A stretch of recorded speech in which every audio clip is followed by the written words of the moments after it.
Hello everybody, Ultimate Bricks here, and today we're reviewing a LEGO Star Wars set from the year 2015. This is the First Order Transporter, set number 75103, coming in at 792 pieces, recommended for just $9.14. And in the US, this set retails for $89.99, so $90. It's a pretty big set. Anyways, this is from the movie The Force Awakens, or at least that's what it's based off of. So, big set. It's got almost 800 pieces. So, it's gonna take a little while to build. So let's get right into it. Cutting the tape right there, and right there. Come on, cut tape. Okay, there we go. Tape was cut, and let's see what's inside. Oh. Okay, there we go. That would mean that the box is now empty. And let's take a look at the contents. Inside, we have this nice instruction manual, which has got that number on it. I'm not sure if that's a unique number, or if it's like an ID. Anyways, instruction manual is actually kind of small for a $90 set, actually. You see the size of it. It's a square. On my hand, it's not that big. On the back, you can see there are 4 stickers that are included in here. As far as bags go, we have one bag 1, one bag 2, one bag 3, one bag 4, one bag 5, and one bag 6. Let's get it built. Here it is, and included is the brick separator, the 7 mini figures, the First Order Transporter itself, and then the extra ammunition. Now there are no bits of ground or anything, as usual with these Star Wars sets, so the main focus here is the ship. And other than the minifigures, that's really all you get. And I am fine with that, because this set provides a nice, solid plaything toy, as well as a really nice display piece. It really looks good from all sides, which kind of would be expected for something that would be able to be displayed nicely, such as people like to display these Star Wars sets. It's definitely a very cool looking thing. It's got a lot of nice detail in it and stuff. So let's start up at the front. The front up here has these little lights, which are the front. They are symmetrical on either side, and there also is a asymmetrical little light up there on the top. These lights are actually plugged in with a nice little building technique, so they're not brick attached, which means they're actually a little bit stronger connection. They just plug in there like that, and they're not like bending around or anything. So they really are on there quite stable. And if you are flying this around, kind of a little bit swooshable, but if someone is flying this around and they hit this into a doorway, it might not actually fall off, which is kind of cool. So that way, if kids are having rough play with this kind of thing, it really will hold itself together quite well. I mean, for Lego, I mean. Anyways, moving on to the sides, there are some nice orange lights which provide a little bit of detail and some little color into this, as well as, of course, being accurate to the real thing in the Star Wars universe. This side has these nice panels, which is a nice change from right here. There's straight bricks and stuff, and on the side, maybe some of the most detailed part of this is over here. As you can see, they have these little fin pieces, which are all stacked up and provide a very nice window. Next round, there's some more just kind of like little details, but still accurate to the original thing.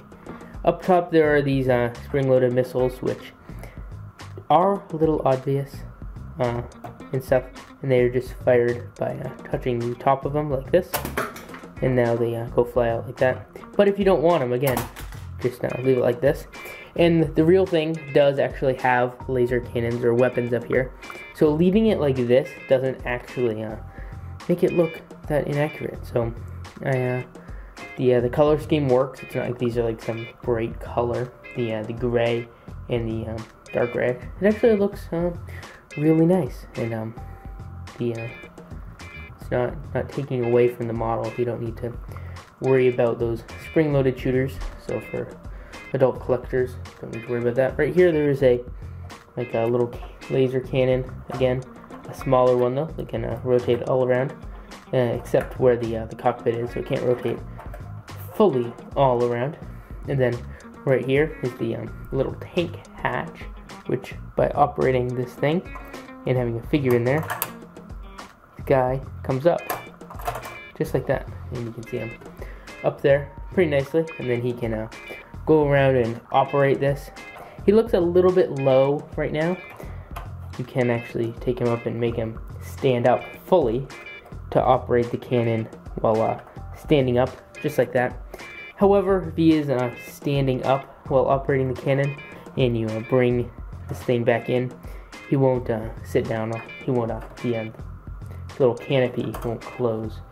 So it is required for him to be sitting down in order for that little feature to work. And it works really well. It's just a nice, smooth thing. Actually uses some pretty cool building techniques. Nothing too amazing, but works out really well. Coming along to the back, a very essential part of any futuristic Star Wars ship is, of course, the engines. And these are 4 identical builds, staggered at different depths, and both the X, Y, and Z have different angles. These ones, the lower ones, you can't tell, are actually set in a little bit more than the other ones are, and these ones are up higher and stuff. So it ends up working out really cool. There's some little flap details out here. I think this one's supposed to be a little bit, but just moving that around. These are things that are easily going to get moved around, and stuff like that. Then back here, a little bit more asymmetrical detailing right here where the paneling is slightly turned like that, which looks pretty nice. Up here is the main cockpit itself, and looking around on the front of it, it's got a sticker. The whole thing's supposed to be a domed cockpit, so they use some of these sloped bricks along with a big flat tile with a sticker on it to simulate that, using one of the Lego City car roof pieces right there. That's where that was first used, up top. And on the back, this panel lifts up, and a stormtrooper or pilot figure can be in there, and then you just pull him out on a little tray. And he does have a little sticker on top of there, on top of a little console, supposedly showing a lever. And if you have extra TIE pilot figures, first order TIE pilots, it may make more sense to put them in here, or maybe even a first order officer. However, because none are included in this set, it probably makes the most sense to leave one of the regular stormtrooper figures in there. And I am actually pretty impressed with the cockpit on the set, given that this whole thing is kind of underscaled. On this side, the detailing is pretty much the same as the other side, as far as that goes. On the back, the only little complaint I have is that when you hold this up, a little bit of Technic is showing, but from when it's on the ground, that isn't. However, the reason I turn this back around over here is because this is where the knob is, right here, this for the feature. And the way that feature works is around here. There is the loading bay where the figures will actually be let off, and it just pops down like that. There are some fake hydraulics right there. Well, not fake. You consider that the whole thing is kind of fake. But I mean, those little simulated hydraulics are not what's actually powering it, because they're not even connected. Oops, that was a close one. They're not even connected to anything. The whole suspension mechanism is underneath, and it's powered just like that. And it is a direct propulsion, kind of. So this thing will like work perfectly sideways. There's not really any gravity on it. And down here, you can see better those clear wheels, which are what makes this thing able to kind of like drive around, almost as if it was a ground vehicle. However, being up on those wheels, it hovers a little bit. What it's supposed to be, because this is a flying ship, not a ground vehicle, so it doesn't have wheels in universe, but just these wheels help it roll around and play. Here's just a better look at that. That's just a really cool look right there. And on the inside of here, get a look at these 8 lights that are up there. Now, if you're looking for a little bit more access into that main trooper bay, you're not out of luck. This whole thing right here lifts up in one assembly. Here's how it looks in the bottom. It's got a red piece right there, but that's not really shown, so it's okay. And then this is the point that has the lasers, and the other laser cannons would be up there. And you can see inside the vehicle like that. That's the inside. Got some nice red lights and stuff. And then there is this little bar right here which blocks stuff a little bit, but then putting this down, you can see a little bit better some of the stuff that's in there. You really could fit a bunch of troops in if you wanted. There's a little simulated door right there, which doesn't actually lead into anything, because over here is where this thing is.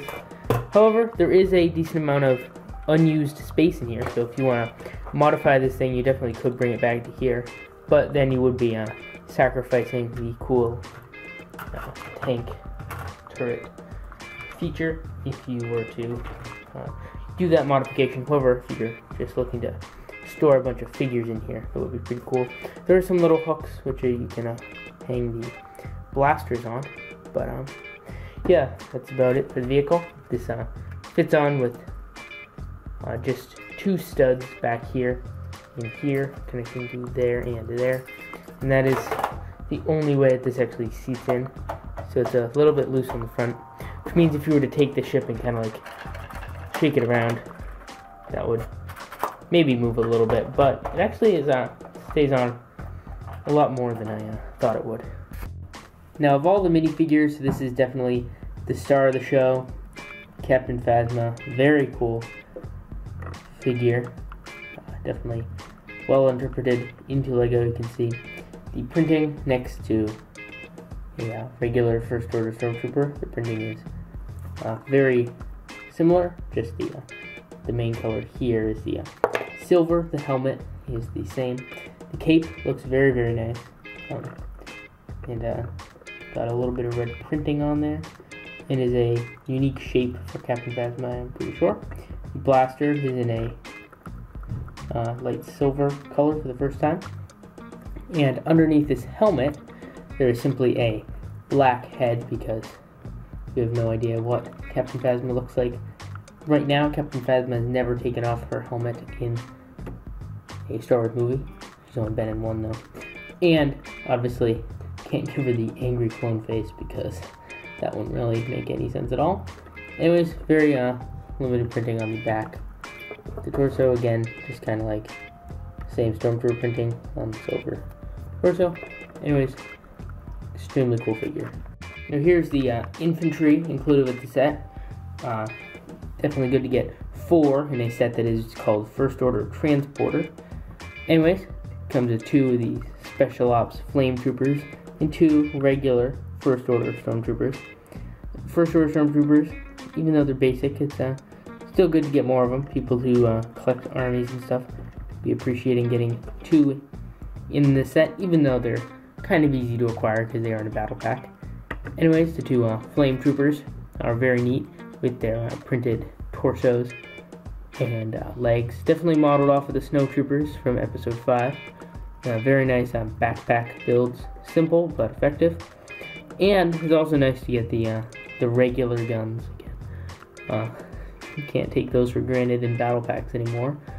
Anyways, nice guns there with the white flamethrower thing, just to distinguish it, make it look more like a flamethrower, even though it already kind of doesn't, like with that scope, like the flamethrower really have a scope. Anyways, it's a little off topic. The underneath They all have the same face, but I'll take off 2 helmets to show them off. Angry clone face, as always, with these troopers. Could really expect anything else. Anyways, still pretty cool faces, and that helmet mold on the flame troopers is pretty impressive. Now here are the most exciting figures of the set. Just kidding, it's Resistant Soldier 1 and Resistant Soldier 2.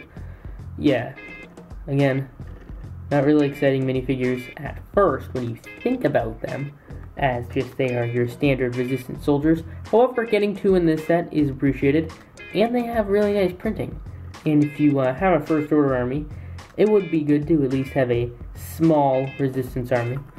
The man here does not have another face print, however the woman does, and she's looking at least a little bit happier on that side of her face, if she's not feeling so well over here. In conclusion, I think this is a really great set, and has a lot of great features. It holds together well, it's fun to move around and play with, and the features, especially for that loading bar, or loading bay, are really fun to play around with. And you can definitely have a lot of fun with this set. Anyways, the hard part about this set is that it is $90, which for 792 pieces isn't the best. However, you do get those minifigures, so that might be slightly understandable. However, it's really up to your call whether you want to buy this set for yourself or not. Anyways, I was just here to give my opinion in case you cared about that. I guess you did for watching the video, and thank you. Anyways, this set did have a limited run, was retiring before some of the other ones, and has been able to be found somewhat easier than other sets on clearance, which some people are happy about. However, if you really want a Captain Phasma minifigure, it'd definitely be a good set to get. However, if you want a Captain Phasma minifigure but really don't want the set, probably could wait till the Last Jedi sets, as you'll probably be coming out in one of those, probably. However, if it's like something that you really need, this may be the right decision. Anyways, hope you can make that decision on your own terms, and I'll see you guys later. Bye. Don't forget to like and comment and subscribe. Sorry. Bye. I needed this. Bye. Wait, why am I still recording?